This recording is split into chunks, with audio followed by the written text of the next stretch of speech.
Fast Forward Productions. The women are speaking. If you take anything from this, way over prepare.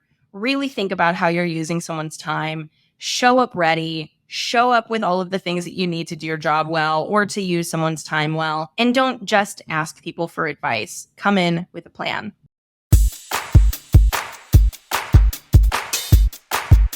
Hi, guys. Welcome to another episode of Below 14th Street. I'm your host, Ashli Pollard, and this is my little mini-series on the Unfiltered Entrepreneur about my shenanigans in the fashion industry. Today, I have a doozy for you. You're going to learn a little bit about Ashli Pollard. You're going to learn a little bit about my relentless pursuit for what I want. You'll learn a little bit about how when I was starting in my career, I would do anything to get a leg up. And when I was working in New York, you're competing with people who have like family connections or who can buy their way into a job. Not actually, like they're not going to pay the place $5,000 to get it, but it's like, they're going to treat the vice president to lunch at an expensive place and talk about their dreams, and then voila, they get a job. Do you know what I'm saying? It's like things like that. Or, just people who have enough money to be going to networking events in New York. And I didn't even have enough money to make rent, truthfully. We were eating popcorn kernels, breakfast, lunch, and dinner, my roommate and I, because we didn't have enough money for food. Like truly buying a bag of popcorn kernels for $2.50 and popping it like once every 3 days to have food. And like maybe taking a $1 and using that for dollar slices of pizza. I remember going to bars and making bets with guys that I knew I would win for like $10 and winning and being like, okay, that's 10 slices of pizza. That will definitely get me 5 days of food. Like I remember thinking that. So I was a cutthroat bitch and I knew that I needed to like step on some necks to make it to the top. I'm definitely not like that anymore. I've proven myself. I've also gone through therapy, but I also kind of like don't regret it because it helped me build my career. And sometimes, if you want to play in a cutthroat game, you got to be a little bit cutthroat to get there. And this is a cutthroat story. It's definitely not my shiniest, prettiest moment, but I'm going to tell you about how I got the job at Oscar de la Renta. And there's some ways that we can learn from this, but it doesn't have to be the way that I did it. And the good news is that everybody wins in the end. It all works out. There's a happy ending, I promise. But I will dive right into it. So I had an internship, not really working out, and I was desperate to find another internship, unpaid internship. When I was starting in the fashion industry, there was no such thing as paid internships. And there was a major, major, major lawsuit against Vogue for unpaid internships. And the unpaid internship thing kind of died. That lawsuit must have been 2017. I'm probably misremembering, but around that time. But until then, unpaid internships were your way in. And it was basically like, if you can't do the unpaid internship, then you can't get in. And so I worked 4 jobs when I was in college. I worked at a bar. I was almost a full-time nanny while taking full-time classes. I did a million things just to try to make ends meet and to save for my summer in the city so that I could get some industry experience, which should hopefully open doors and get me a job when I graduated. Anyway, so I needed a job. I needed an internship. I wanted one somewhere. And there was an opportunity at Oscar de la Renta.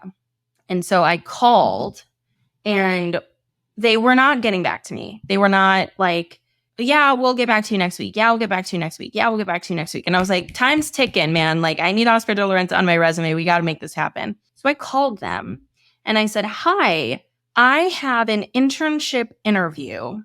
I believe sometime in the next coming weeks. And for some reason, I can't find the piece of paper. Keep in mind, like smartphones were like relatively new when I moved to the city. Okay. I can't find the piece of paper where I confirmed the appointment. Can you let me know what date and time it is? And they were like, oh, are you talking about the interview next Tuesday? Is this Christine? And I said, yes, this is Christine. And that is the interview next Tuesday. Thank you. That's correct. Is there any way I could do it this week? Because it had to be before her interview because it couldn't be after her interview. Otherwise, they're like, Christine, why do you have one next week? So I had to bump it up. So I called and I said, hey, can you do it this week? And they said, sure, we could do it Friday. I don't remember any of those specifics. Can you do it Friday? Sure. Yes.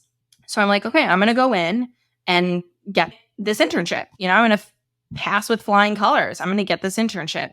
And it was with the vice president of the company. And I fucked the interview up. Okay, here's the thing. So I go in, I meet with the vice president, and she says, "Hi, Christine, did you bring a resume?" And I'm like, "Yes. However, I am not Christine. And Christine thinks that she is coming next Tuesday. I'm Ashli. I've been trying to get an internship here. I've been trying to get in touch with somebody because I knew that they were hiring interns.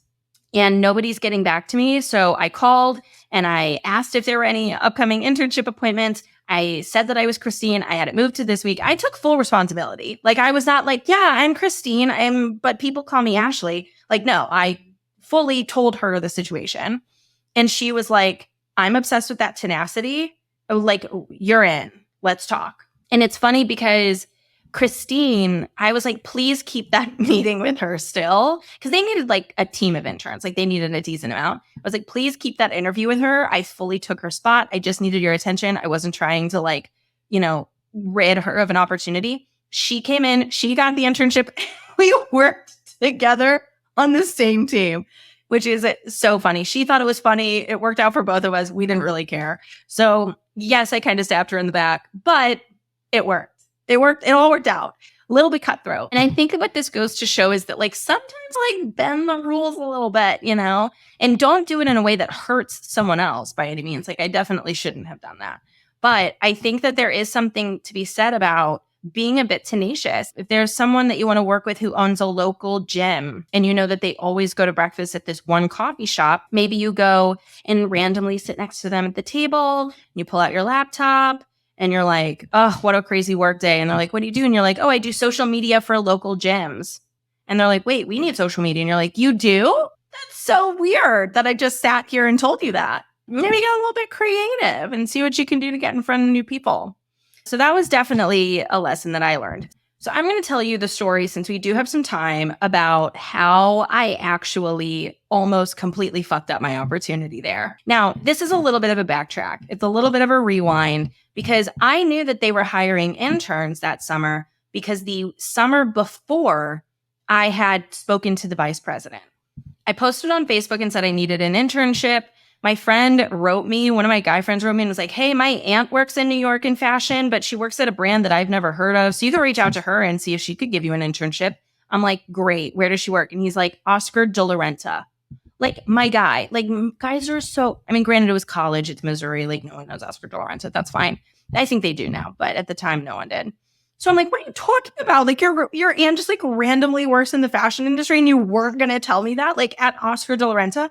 So he was like, "Here's her email. I'll put you guys in touch." So basically I wrote her and I said, "I would love to chat about, how you made it and your career and just get to know you a little bit better." Now, I was so young and so naive, just a child. Okay. I was like 20, 21 years old. She was in New York. I was in New York because I was there for the summer. And she was like, "Yes, you can absolutely come in. I'll give you a little bit of like a rundown. I have like 30, 40 minutes I can give you." I'm like, "Great." So nice of her.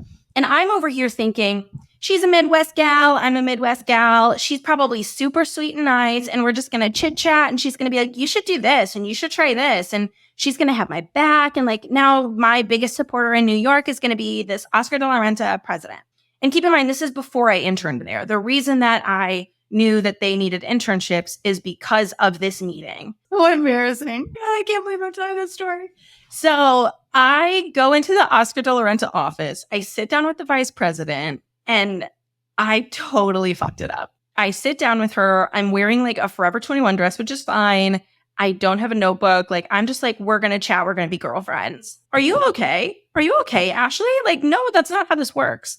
So we sit down together and she's like, "Did you bring a resume?" And I'm like, no, I didn't bring a resume. And I'm like, "Oh, this is more professional than I thought it was going to be. This is a little bit more buttoned up than Ashli Pollard's ready for, because I thought we were going to be besties and like doing each other's nails." Not actually, but like that kind of vibe. She was like, "Do you have questions prepared?"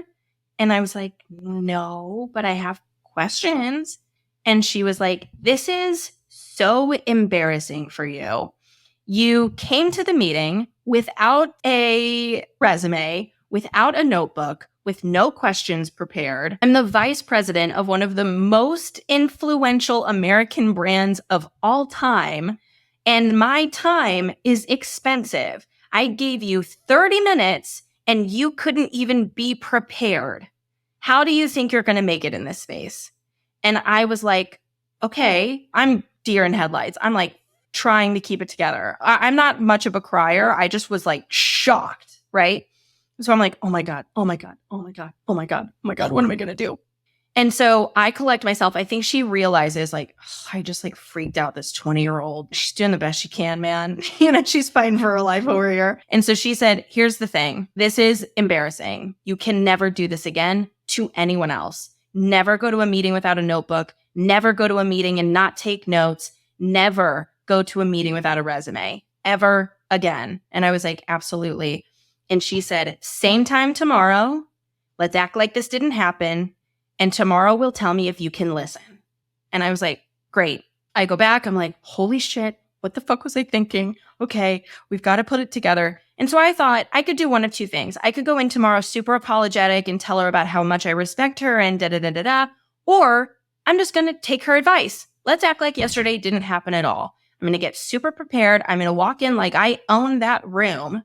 And I'm going to sit across from her with respect for her, with respect for myself, and I'm going to use those 30 minutes the way that I decide how to use them. Great. I go buy a new outfit because I need to feel confident. I go to Forever 21 because I have no money. So I go to Forever 21 to buy a new outfit, a new dress. And I remember I bought the dress because I was like, this kind of looks like an Oscar de la Renta print, so I'm going to wear this. Looking back, I'm kind of like, how tacky that you bought a Forever 21 knockoff of an Oscar de la Renta print when all of their stuff is like hand embroidered and you have this like shitty faux silk dress. But in my head, I was like, that's a smart move, Ash. You really did it. That was a good move. So I go buy this new dress. I print off multiples of my resume on really good paper. I list, 50 questions maybe of like all these things that I wanted to ask her the next day in a really beautiful notebook. I brought a nice pen. I showed up 10 minutes early the next day. I sat and waited. She came out, Ashley, right this way. I go in and I say, hi, I brought you a resume. I also have a few copies. I don't know if you need any additional or if you have anybody joining us. I do have 10 questions that I need to ask you and about 20 others that if we have time, there's some that I'd love to get to, but we don't have to get through all of them. And she was like, great, let's hit it. So she's going through my resume. She's asking me questions about this, about this, about this. And then I go through my questions, tell me a little bit more about this. What would you recommend if I want this? Whatever, right? Our 30 minutes are up. She looks at me and she said, this meeting is not only great because you ran it well, but because you learned. You learned from the mistake. You took direction. And to me, it's not just that somebody shows up and does the job well. It's also that you learned and implemented without complaining, without getting defensive, without trying to come in really upset. You took it, you implemented, you redirected, you made a plan, and you came in, ran it perfectly. And I've always kind of kept that with me, where I definitely on the spot could have gotten defensive, where I could have said, well, I thought that da-da-da-da-da, or like, well, you don't have to talk to me like that, or whatever it is. I heard her. I kept it to myself. I was also traumatized, so I was processing and shocked. And the next day I didn't. I did not waste any of her time with my own bullshit. I didn't waste any of her time with my own sob story. I just said, let's get into it. Here's what I want to do. How do you want to handle this? And I got to ask her my questions. She had actually left the company the next summer when I went to interview, and she was busy. She was working at Alexis Batar. And so I couldn't be like, hey, is there any way you could give me an internship at Oscar de la Renta? Because if anything taught me about my meeting, it's that like, I can't exactly be unprofessional with this girl. So I was trying to get into Oscar de la Renta and get an internship, hoping that she would open that door for me, but she was gone. So I had to act like I was Christine and lie and get in the door. That is when my internship at Oscar de la Renta began. If you take anything from this, it is that sometimes you're going to fuck up, but a lot of times how you react to the fuck up is going to be way more telling than the mistake itself, but also way over prepare. Really think about how you're using someone's time. Show up ready. Show up with all of the things that you need to do your job well or to use someone's time well. And don't just ask people for advice. Come in with a plan. That was my takeaway, at least. I hope you're loving these episodes of Below 14th Street. It's really fun to hear your feedback and how you guys are liking them too. I have a litany of other stories to tell you. Some of them are drama central. So make sure to come back next week for another episode of Below 14th Street on the Unfiltered Entrepreneur. Before we go, there's a couple things I want you to remember on these episodes. I'm obviously all about helpful information and telling stories about my life. And part of being a human telling her story means that even though I'm trying my best, my memory may not always be serving me perfectly. Some facts in here might end up being inaccurate or changed or incorrect. If I get a date wrong or a specific place where I was at, just know that I'm doing my best to recall from memory and piecing these stories together from you. There's also some cases where I may have changed a name or something that can refer back to a specific person so that I don't cause controversy with someone or a brand, and make sure that everybody is protected. Doesn't change the point of these stories. They're all still my own, and these are all actual experiences from my life. So the stories themselves are not fabricated. There just may be some details that maybe I got wrong from memory, or maybe that I'm trying to cover up so that everybody who listens feels protected and we can laugh and enjoy ourselves. Thank you for listening.